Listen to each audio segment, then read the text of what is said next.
بسم اللہ الرحمن الرحیم۔ عید الاضحیٰ کا چاند دیکھ کر حضرت محمد صلی اللہ علیہ وآلہ وسلم کی دو پسندیدہ صورتیں جو شخص پڑھتا ہے اللہ اس پر محتاجی، ذلت اور رسوائی کے دروازے ہمیشہ کے لیے بند کر دیتا ہے۔ محترم ناظرین، ذی الحج کے مہینے کی آمد ہے۔ یہ مہینہ اسلامی مہینوں میں آخری مہینہ ہے۔ اس مہینے کے اندر بہت بڑی عبادت حج بیت اللہ ادا کی جاتی ہے۔ پھر اس میں قربانی کا عمل بہت بڑا عمل ہے جو 10 ذی الحج، 11 ذی الحج اور 12 ذی الحج کی شام تک عمل ہوتا ہے۔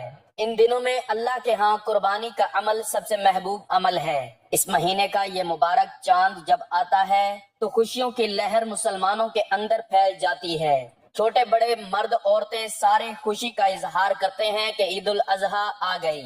ہماری آج کی ویڈیو بھی اسی مبارک چاند کی آمد کے حوالے سے ہے کہ جب عید الاضحیٰ کا چاند نظر آ جائے تو حضرت محمد صلی اللہ علیہ وآلہ وسلم کی یہ دو پسندیدہ صورتیں جو شخص پڑھتا ہے اللہ اس پر محتاجی، ذلت اور رسوائی کے دروازے ہمیشہ بند کر دیتا ہے۔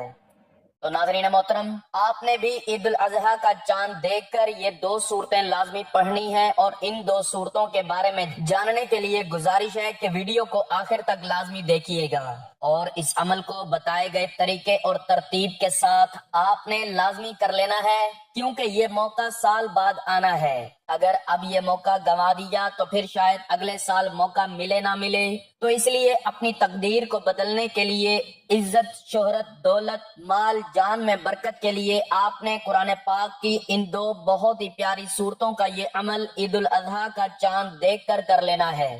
یہ عمل کرنے سے انسان کی زندگی میں آسانیاں پیدا ہو جاتی ہیں، اس کی مشکلات ختم کر دی جاتی ہیں، اس کو قدم قدم پر کامیابی نصیب ہوتی ہے۔ ذلت اور رسوائی جو اس کا مقدر بن چکی تھی اس کے دروازے بند کر دیے جاتے ہیں، اس کے لیے غیبی امداد کی جاتی ہے، اور اس کو اللہ تعالیٰ عرش و فرش پر عزت آبرو سے نوازتا ہے۔ ناظرین، اللہ رب العزت نے اپنی لامحدود حکمت، رحمت اور محبت سے انسان کو بے شمار روحانی خزانے عطا فرمائے ہیں۔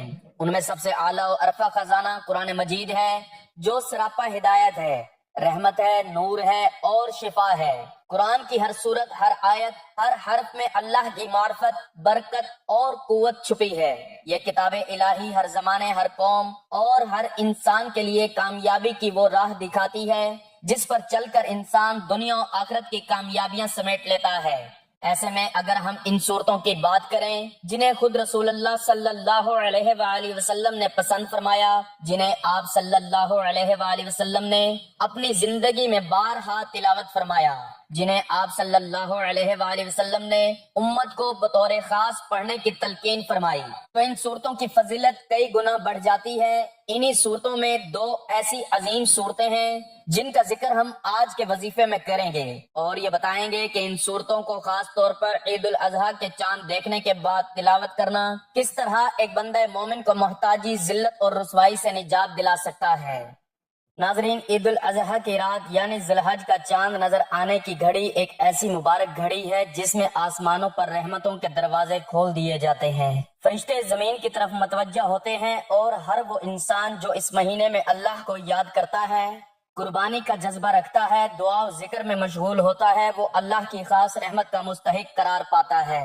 حضرت ابراہیم علیہ السلام اور حضرت اسماعیل علیہ السلام کی سنت کو یاد کرتے ہوئے ہم جو قربانی پیش کرتے ہیں وہ صرف جانور کی قربانی نہیں بلکہ دل کی، نفس کی اور دنیاوی حرص و ہوا کی قربانی ہے۔ ذی الحج کا چاند کا دیکھنا گویا اللہ کی طرف سے ایک روحانی دعوت ہے، ایک اعلان ہے کہ میرے بندو آ جاؤ، توبہ و استغفار کے ساتھ، ذکر و فکر کے ساتھ، قربانی کے جذبے کے ساتھ اور قرآن کی تلاوت کے ذریعے اپنے رب سے جڑ جاؤ۔ اور ایسے ہی وقت میں اگر کوئی بندہ دو مخصوص صورتوں کا وظیفہ کرتا ہے جنہیں رسول اللہ صلی اللہ علیہ وآلہ وسلم نے اپنی زبان مبارک سے میری محبوب صورتیں فرمایا، تو گویا وہ بندہ اللہ کی دوستی کا دروازہ کھٹکھٹا رہا ہوتا ہے۔ محتاجی، ذلت اور رسوائی انسان کی زندگی کے بدترین تجربات میں سے ہیں۔ یہ وہ عذاب ہیں جن میں انسان کا نہ صرف جسمانی بلکہ روحانی سکون بھی چھن جاتا ہے۔ جب انسان دوسروں کا محتاج ہو جاتا ہے، جب لوگوں کے سامنے ہاتھ پھیلانا پڑتا ہے، جب خاندان، برادری اور معاشرہ اسے حقارت سے دیکھتا ہے، جب اس کے چہرے پر نور کے بجائے شرمندگی چھا جاتی ہے، تب وہ اپنی روح میں ایسی بے بسی محسوس کرتا ہے جس کا مداوا صرف اللہ کے کلام میں ہوتا ہے۔ اللہ تعالیٰ قرآن میں فرماتا ہے وَلَنَبْلُوَنَّكُمْ بِشَيْءٍ مِّنَ الْخَوْفِ وَالْجُوعِ وَنَقْصٍ مِّنَ الْأَمْوَالِ وَالْأَنفُسِ وَالثَّمَرَاتِ وَبَشِّرِ الصَّابِرِينَ۔ ترجمہ، اور یقیناً ہم تمہیں آزمائیں گے کچھ خوف اور بھوک سے اور مالوں، جانوں اور پھلوں کے نقصان سے، اور صبر کرنے والوں کو خوشخبری دے دو۔ یہ آیت ہمیں بتاتی ہے کہ مصیبتیں، ذلتیں اور پریشانیاں محض دنیاوی ناکامی نہیں بلکہ رب کی طرف سے امتحان ہوتی ہیں، اور جو ان مصیبتوں کے وقت قرآن کی طرف پلٹتا ہے، ذکر کرتا ہے اور رسول اللہ صلی اللہ علیہ وآلہ وسلم کے طریقوں پر عمل کرتا ہے، اس پر اللہ کی خاص مدد نازل ہوتی ہے۔ ناظرین، حضرت محمد صلی اللہ علیہ وآلہ وسلم کی زندگی ایک کامل نمونہ ہے۔ آپ نے کبھی کسی کے سامنے ہاتھ نہیں پھیلایا۔ آپ نے امت کو بھی یہی سکھایا کہ عزت کا راستہ اللہ کے قریب ہونے میں ہے اور محتاجی سے نجات قرآن کی تلاوت اور عمل میں ہے۔ اسی لیے آپ صلی اللہ علیہ وآلہ وسلم نے ایسی صورتوں کو بطور خاص اختیار کیا جو دل کو طاقت دیتی ہیں، رزق کے دروازے کھولتی ہیں اور عزت و سرفرازی کا سبب بنتی ہیں۔ عید الاضحیٰ کا چاند جب نظر آتا ہے تو ہمیں یاد دلاتا ہے کہ یہی وہ رات ہے جب اللہ کی رحمت کی برسات ہونے والی ہے۔ یہی وہ وقت ہے جب اگر کوئی بندہ اللہ کے کلام سے وابستہ ہو جائے، دو محبوب صورتیں پڑھ لے، تو وہ دنیا کی ہر قسم کی محتاجی، ذلت اور شکست سے بچ سکتا ہے۔ آپ غور کیجئے کہ رسول اللہ صلی اللہ علیہ وآلہ وسلم کی جو دو صورتیں پسندیدہ تھیں، وہ صرف الفاظ کا مجموعہ نہیں بلکہ ہر لفظ اللہ کی خاص طاقت رکھتا ہے۔ ان صورتوں کی تلاوت سے نہ صرف دنیاوی مسائل حل ہوتے ہیں بلکہ دل کو سکون، زبان کو تاثیر، نظر کو نور اور رزق کو کشادگی نصیب ہوتی ہے۔ ایک حدیث مبارکہ میں آتا ہے جو شخص قرآن سے مانگتا ہے وہ اللہ سے مانگتا ہے، اور جو قرآن سے مانگ کر ناراضی ہو اللہ بھی اس سے ناراض ہو جاتا ہے۔ لہٰذا جب ہم قرآن سے مانگتے ہیں، صورتوں کا وظیفہ کرتے ہیں، تو گویا ہم اس خزانے کو استعمال کر رہے ہوتے ہیں جو خالق نے خود ہمیں دیا ہے۔ یہ وظیفہ ایک ایسا روحانی عمل ہے جو دل کو پاک کرتا ہے، نیت کو صاف کرتا ہے اور انسان کو اللہ کے قریب لے آتا ہے۔ جب یہ عمل مخصوص اوقات میں کیا جائے جیسے رمضان، عشرہ ذی الحج یا عید الاضحیٰ کی راتیں، تو اس کا اثر کئی گنا بڑھ جاتا ہے۔ ناظرین، جب عید الاضحیٰ کا چاند نظر آتا ہے تو صرف ایک نئے مہینے کا آغاز نہیں ہوتا بلکہ روحانیت، بندگی اور اطاعت کا ایک نیا سبق کھلتا ہے۔ یہ مہینہ یعنی ذی الحج اسلامی کیلنڈر کا آخری مہینہ ہے مگر روحانی لحاظ سے سب سے زیادہ اہم اور بابرکت مہینوں میں شمار ہوتا ہے۔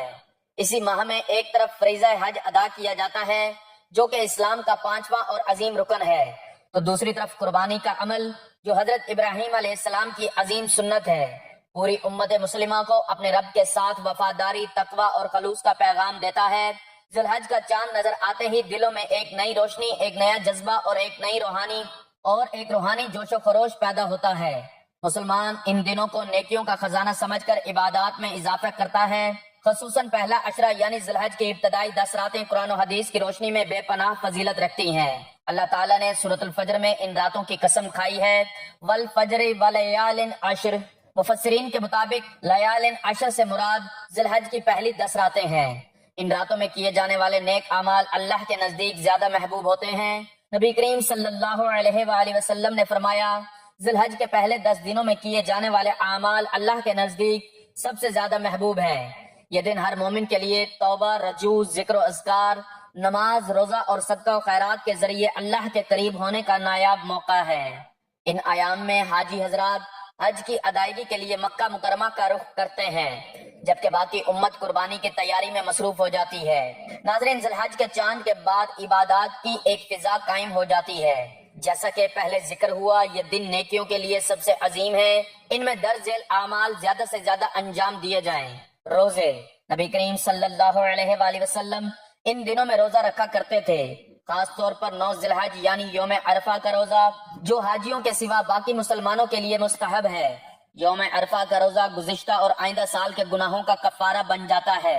ذی الحج کے 9ویں دن سے لے کر 13 ذی الحج کی عصر تک تکبیرات تشریق واجب ہوتی ہیں۔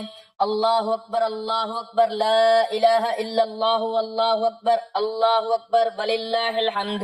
ان دنوں میں سبحان اللہ، الحمدللہ، لا الہ الا اللہ اور اللہ اکبر کا زیادہ ورد کرنا چاہیے۔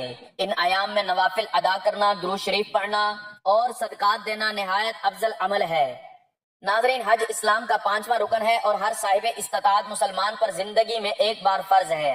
حج کے فرائض، واجبات، سنتیں اور مراحل کو مختصراً یوں بیان کیا جا سکتا ہے کہ حج کے بنیادی ارکان میں سب سے پہلے احرام یعنی نیت کے ساتھ مخصوص لباس پہن کر تلبیہ کہنا، لبیک اللہم لبیک لبیک لا شریک لک لبیک۔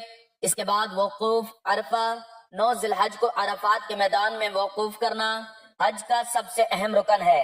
اس کے بعد طواف زیارت، 10 ذی الحج کے بعد بیت اللہ کا طواف کرنا، پھر صفا و مروہ کے درمیان 7 چکر لگانا جسے سعی کہتے ہیں۔ حج کے مراحل کی تفصیلاً بات کریں تو 8 ذی الحج منی روانگی، 5 نمازیں وہیں ادا کرنا، 9 ذی الحج عرفات میں قیام، دعا و مناجات، مغرب و عشاء مزدلفہ میں، 10 ذی الحج جمرات کو کنکریاں مارنا، قربانی، حلق یا قصر، طواف زیارت، 11 تا 13 ذی الحج منی میں قیام، جمرات کو کنکریاں۔ ناظرین، حج نہ صرف عبادت ہے بلکہ روح کی تطہیر، نفس کا مجاہدہ اور اللہ سے قربت کا ذریعہ ہے۔ لاکھوں حاجیوں کا سفید لباس، ایک آواز، ایک دعا، ایک رب کی طرف سفر، حدت امت کی سب سے بڑی علامت ہے۔ ناظرین، قربانی حضرت ابراہیم علیہ السلام کی سنت ہے جب آپ نے اللہ کے حکم پر اپنے بیٹے حضرت اسماعیل علیہ السلام کو قربان کرنے کا عزم کیا۔ اللہ تعالیٰ نے اس عظیم جذبے کو ہمیشہ کے لیے زندہ کر دیا۔ اللہ کے نزدیک قربانی کے دن کوئی عمل اس سے زیادہ محبوب نہیں جس میں خون بہایا جائے۔ عید الاضحیٰ کی نماز کے بعد سے لے کر 13 ذی الحج کی مغرب تک قربانی کی جا سکتی ہے۔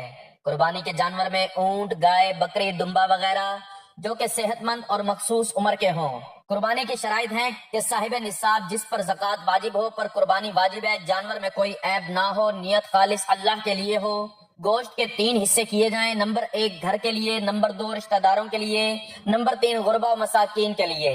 قربانی کا اصل مقصد جانور کا ذبح کرنا نہیں بلکہ دلوں میں تقویٰ پیدا کرنا۔ اللہ کے ہاں نہ ان کا گوشت پہنچتا ہے نہ خون، بلکہ تمہارا تقویٰ پہنچتا ہے۔ عید کی نماز اور خطبہ عید الاضحیٰ کے دن 2 رکعت نماز جماعت کے ساتھ ادا کی جاتی ہے، جس کے بعد خطبہ ہوتا ہے۔ یہ خطبہ شکر گزاری، توحید، تقویٰ، قربانی اور اتحاد امت کا درس ہوتا ہے۔ ناظرین، اب دیکھیں، ہر بندے کی کوئی نہ کوئی ضرورت ہوتی ہے، کوئی نہ کوئی پریشانی ہوتی ہے، کسی نہ کسی مسئلے کے اندر بندہ الجھا ہوتا ہے تو بندہ ویسے بھی دعائیں مانگتا رہتا ہے۔ نمازوں کے بعد دعا مانگتے ہیں، قرآن پاک کی تلاوت کے بعد دعا مانگتے ہیں کہ یا اللہ میں اس مصیبت میں پھنسا ہوں، تو اپنی رحمت سے میرا یہ معاملہ حل فرما۔ اللہ تو ہر کسی کی سنتے ہیں، لیکن کچھ خاص ایام، کچھ خاص دن، کچھ خاص مہینے اللہ رب العزت نے اپنے محبوب کی امت کے لیے مخصوص کر دیے ہیں تاکہ ان خاص ایام میں میرے محبوب کے امتی اپنے گناہوں سے توبہ کر کے مجھ سے مانگے اور میں انہیں عطا کر دوں۔ ان دنوں میں سے اور راتوں میں سے یہ 10 راتیں بھی ہیں اور دنوں کی فضیلت بھی آپ صلی اللہ علیہ وآلہ وسلم نے بتائی، اور راتوں کی فضیلت خود اللہ رب العزت نے قرآن کریم کے اندر بتائی۔ تو لہٰذا آپ اگر کسی بھی پریشانی کے اندر مبتلا ہیں، کوئی بھی آپ کا مسئلہ ہے، اولاد کے بارے میں ہے، شادیوں کے بارے میں ہے، کسی جاب کے بارے میں ہے، کوئی بیماری کے بارے میں ہے، کوئی بھی دعا مانگے، انشاءاللہ اس مبارک رات میں دعا قبول ہوگی۔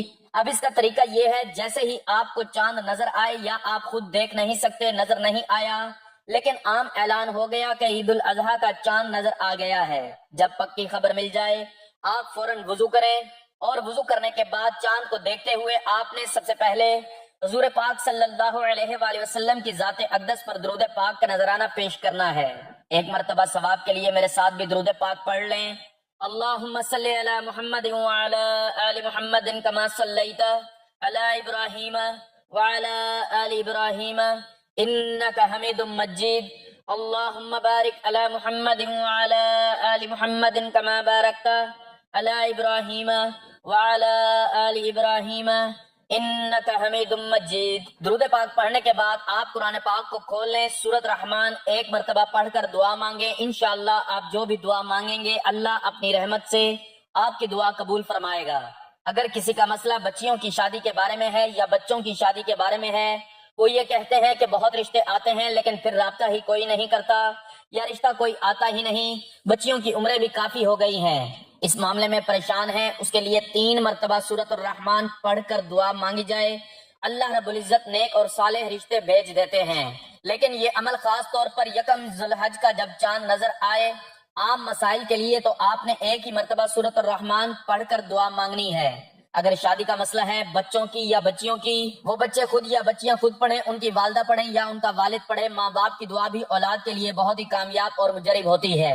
حدیث میں اس طرح ہے کہ ماں باپ کی دعا اولاد کے لیے اس طرح ہے جس طرح خشک کھیتی کو پانی لگا دیا جائے وہ سرسبز اور شاداب ہو جاتی ہے، اس طرح ماں باپ کی دعا جو اولاد کے لیے خاص طور پر جائز قسم کی مانگی جاتی ہے وہ اللہ ضرور قبول فرما لیتے ہیں۔ لیکن یہ موقع سب سے افضل، سب سے بہترین موقع ہے، یہ دعاؤں کی قبولیت کا موقع ہے۔ وہ حضرات جو بچیوں یا بچوں کی شادی کے معاملے میں پریشان ہیں وہ اس سورت کو یعنی سورت رحمان کو 3 مرتبہ پڑھ کر اللہ کی بارگاہ میں ہاتھ اٹھا کر دعا مانگیں، انشاءاللہ اللہ آپ کی دعا قبول فرمائیں گے اور نیک اور صالح رشتوں کا انتظام فرما دیں گے۔ سورت الرحمن کی تلاوت کرنے کے بعد آپ نے قرآن پاک کی مختصر مگر بہت ہی طاقتور سورت الاخلاص کی صرف 3 مرتبہ تلاوت کرنی ہے، اور یہ سورت آپ نے ہر مرتبہ بسم اللہ الرحمن الرحیم کے ساتھ پڑھنی ہے۔ ایک بار میں آپ کو پڑھ کر بھی سناتا ہوں۔ بسم اللہ الرحمن الرحیم، قل هو اللہ احد اللہ الصمد لم یلد ولم یولد ولم یکن لہ کفوا احد۔ آپ نے یہ سورت جو کہ اللہ تعالیٰ کی وحدانیت، ربوبیت اور اس کی الوہیت کو بیان کرتی ہے، محبت اور اخلاص کے ساتھ پڑھ لینی ہے۔ جیسے ہی آپ سورت اخلاص 3 مرتبہ پڑھ لیں تو اس کے بعد آخر میں اتنا ہی درود پاک پڑھنا ہے جتنا وظیفہ شروع کرنے سے پہلے پڑھا تھا۔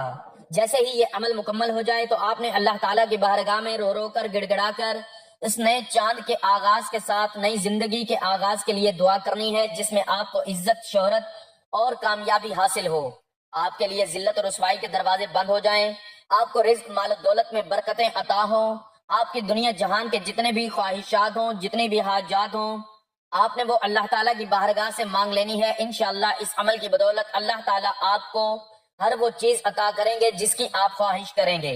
ناظرین، عید الاضحیٰ صرف ایک تہوار نہیں بلکہ ایک تربیت گاہ ہے، جہاں مومن سیکھتا ہے کہ اللہ کے حکم کے سامنے اپنے نفس، مال، اولاد اور خواہشات کی قربانی کیسے دی جاتی ہے۔ یہ مہینہ ہمیں تقوی، اطاعت، ایثار، صبر اور اللہ سے محبت کا سبق دیتا ہے۔ ذی الحج کے 10 دن میں ہم جتنے بھی نیک اعمال کر سکتے ہیں ان کا ذخیرہ جمع کر لینا چاہیے، اور جیسے ہی عید الاضحیٰ کا چاند نظر آئے تو اللہ تعالیٰ کے پیارے حبیب صلی اللہ علیہ وآلہ وسلم کی ان 2 پسندیدہ صورتوں کو لازمی پڑھ لینا چاہیے، کیونکہ اس سے ذلت اور رسوائی کے دروازے اللہ تعالیٰ کی ذات ان بابرکت دنوں کی وجہ سے انسان پر بند کر دیتی ہے، اور اس کے لیے عزت، شہرت، دولت، رزق، مال بڑھا دیا جاتا ہے، عرش و فرش پر اس کو عزت اور اعلیٰ مقام کے ساتھ نوازا جاتا ہے۔ ان صورتوں کی تلاوت انسان کو محتاجی سے بچاتی ہے، قرضوں سے نجات دیتی ہے، رزق میں برکت ڈالتی ہے، عزت میں اضافہ کرتی ہے، اور سب سے بڑھ کر اللہ کی محبت کا ذریعہ بنتی ہے۔ یہ وظیفہ کسی سحر و جادو کا عمل نہیں بلکہ وہ نورانی عمل ہے جس کی بنیاد قرآن اور سنت پر ہے۔ جو شخص اسے خلوص نیت، یقین کامل اور تسلسل کے ساتھ کرتا ہے وہ اپنی زندگی میں حیرت انگیز تبدیلیاں دیکھتا ہے۔ ہمیں چاہیے کہ ہم اس عمل کو لازمی کریں اور عید الاضحیٰ کا چاند نظر آنے کے بعد زیادہ سے زیادہ نیک اعمال کریں۔ اگر ہم حج پر نہیں جا سکے تو قربانی، روزہ، ذکر و اذکار اور صدقات کے ذریعے اللہ کی رضا حاصل کرنے کی کوشش ضرور کریں۔ اللہ تعالی ہمیں ان بابرکت ایام کی قدر کرنے کی توفیق عطا فرمائے، حج کی روح کو سمجھنے، قربانی کی حقیقت کو اپنانے اور اپنی زندگی کو اللہ کی رضا کے مطابق ڈھالنے کی توفیق دے، آمین یا رب العالمین۔ دعا ہے کہ اللہ تعالیٰ میرا سنانا اور آپ کا سننا اپنی بارگاہ میں قبول و منظور فرمائے، آمین۔ ناظرین، گزارش ہے کہ اللہ تعالیٰ کے 99 ناموں میں سے کوئی ایک نام لکھ کر کمنٹس میں ضرور شیئر کریں۔ اللہ تعالیٰ ہم سب کا حامی و ناصر ہو، آمین، جزاک اللہ۔